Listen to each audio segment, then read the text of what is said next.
Hello there everyone, Ashnflash here, and welcome on into a early LEGO Disney 100 set review. Today we're looking at set number 43232. This is the Peter Pan and Wendy's Flight Over London. This is retailing for $59.99 USD or $79.99 Canadian, beginning on September the 1st. Now, I was sent this early by LEGO/Land to do a review for. First thing I want to talk about up at the top here is that this is not actually an 18 plus set, despite all of the other dioramas across the different themes all getting that designation, I guess, except for Marvel, but that's different. This also doesn't follow the same sort of style, which we'll talk about, but yeah, this and the camera both launching on September the 1st. We've got a review of that if you want to check it out.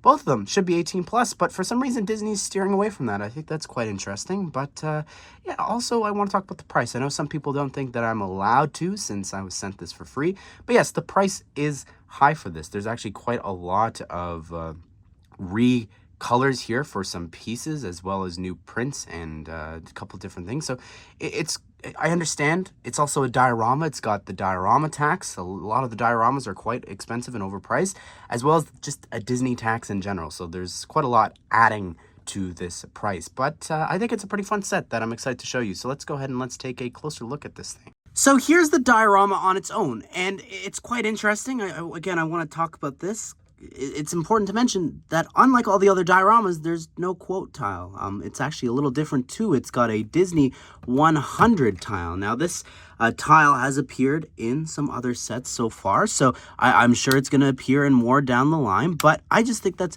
very interesting, the fact that they decided to break the mold here, keep the whole black base, but change that up.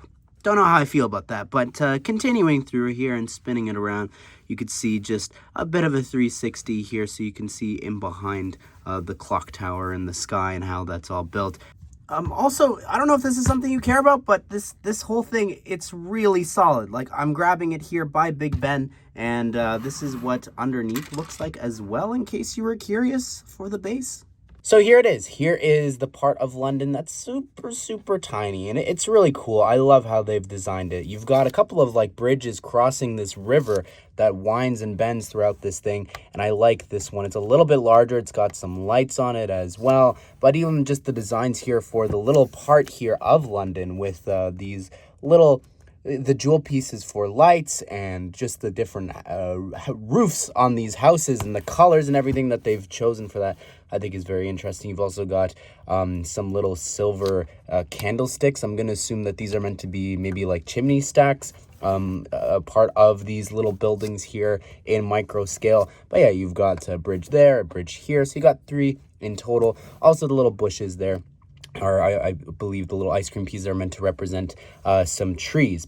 So I believe this is meant to be the Darling residence there. And it's quite cool because what I love about it is they've got these transparent yellow pieces for the windows there. And yeah, I could actually remove this just to show you. You just pop it on to those studs there. And just the exterior, I just want to talk about really quickly. I love the little lampposts there. And you've also got these hair pieces in dark blue turned around for trees. I think that's really cool. But yeah, this is the little building here for the Darling house. This is quite cool. I think the build of this, it looks great. I love what they've done here. This is what it looks like here from the back. But you've also got this other little building there in the corner. You've got the same thing with the transparent yellow window piece. And yeah, you've got also, for whatever reason, Nana is actually, they have you put Nana, which is just this little Friends dog piece here that's in sand blue, no printing or anything, because it's, of course, meant to just be, you know, Nana far away. Anyways, but when you reattach the building here, you can sort of put Nana there and have her barking as they're flying away up into the night sky. So this is really quite interesting here with all of these crates. I'm not sure. I don't think they've ever come in this color before. So it's cool to see that recolored here to create this texture for Big Ben. I think that's really, really awesome.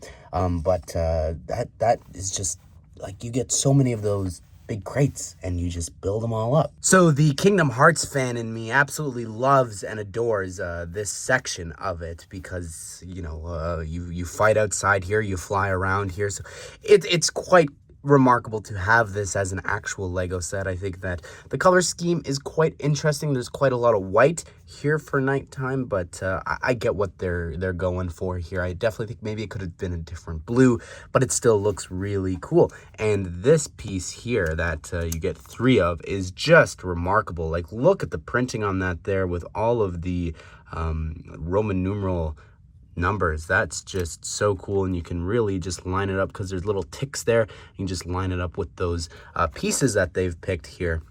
But spinning it around, this is quite interesting because we're getting into some of the, I guess, display part of this. Now, there are glow-in-the-dark. We'll talk about that in a second.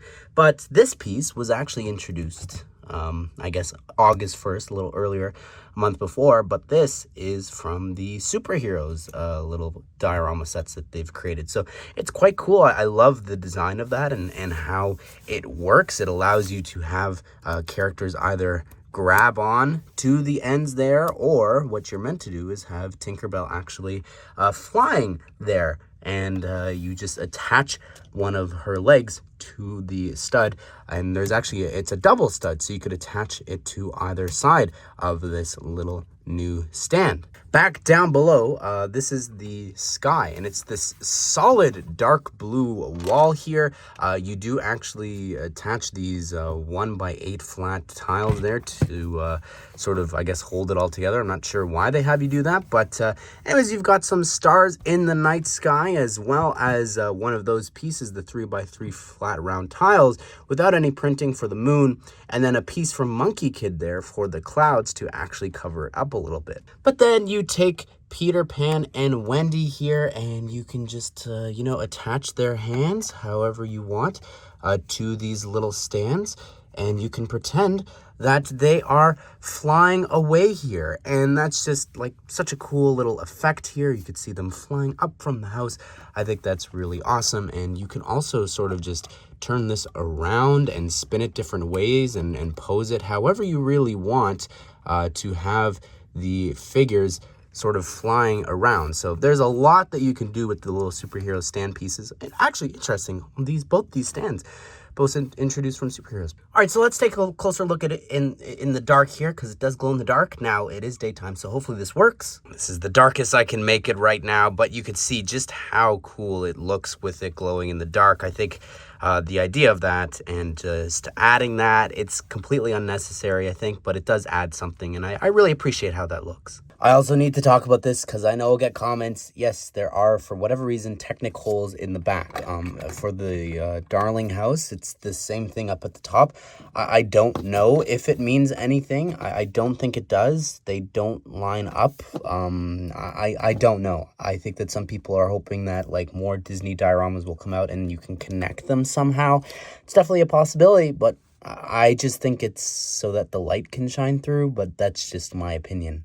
Here is the new Peter Pan figure for this year, because we did get him back in the original minifigure series back in 2016, but this figure is not exclusive to the set. It does appear in the 4+ Disney train, but they brought back his hair and hat combo, which is pretty crazy, but I really love the face that he's got here, as well as the torso printing. It's not as detailed, the figure in general, as the other one, but it's a pretty cool figure that I hope, maybe appears in another Peter Pan set. That would be pretty cool with all these figures, because like Wendy's awesome. I don't know if people are gonna buy this set, and I want her brothers, and I want the Lost Boys. I want Shmi and everything, and a new Captain Hook.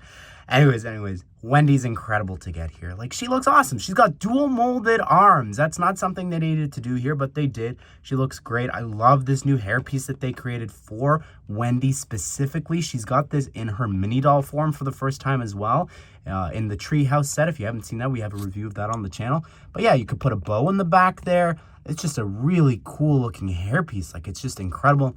The face is actually Cinderella's from the large Disney castle. That's quite interesting. But the torso looks great. I love the bow in the back. And it's interesting because in that Treehouse set, she shares the same face as Alice, because like the models for the characters are so similar. So I guess if we got an Alice in Wonderland set, this is the face we'd get, and all 3 of them would share that. But the dress doesn't have any printing, but awesome. And here is Tinkerbell. She looks incredible. I definitely think this is probably the best version we've gotten for her. I think maybe the one with the, the skirt piece is a little better, but I think the face looks a lot better. I love the coral printing there for the lips. That looks really great.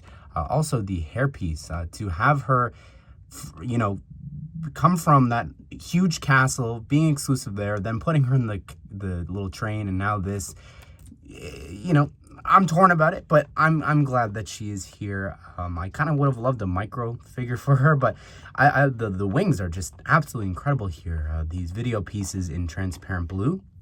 But this is what the torso looks like. The legs are dual molded, but the printing there, you can see it's a little transparent because it's skin printed onto the green, but that's what the back torso looks like. And I don't know if you saw before, but there wasn't a second head printing.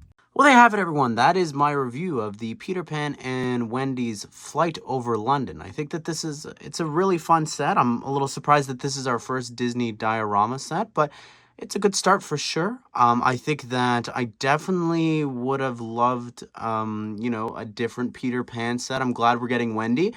But like I talked about before, I want the rest of all the other characters. So I'd love a Jolly Roger or something like that down the line for this new theme or sub-theme, I guess, for Disney. But what do you think of this set? I'd love to hear your thoughts on this. What do you think of just all of it? What's your favorite little detail? What's your favorite figure? Comment it all down below. But I hope you guys did enjoy the video. Hope you all have a great day. I will see you all in the next one.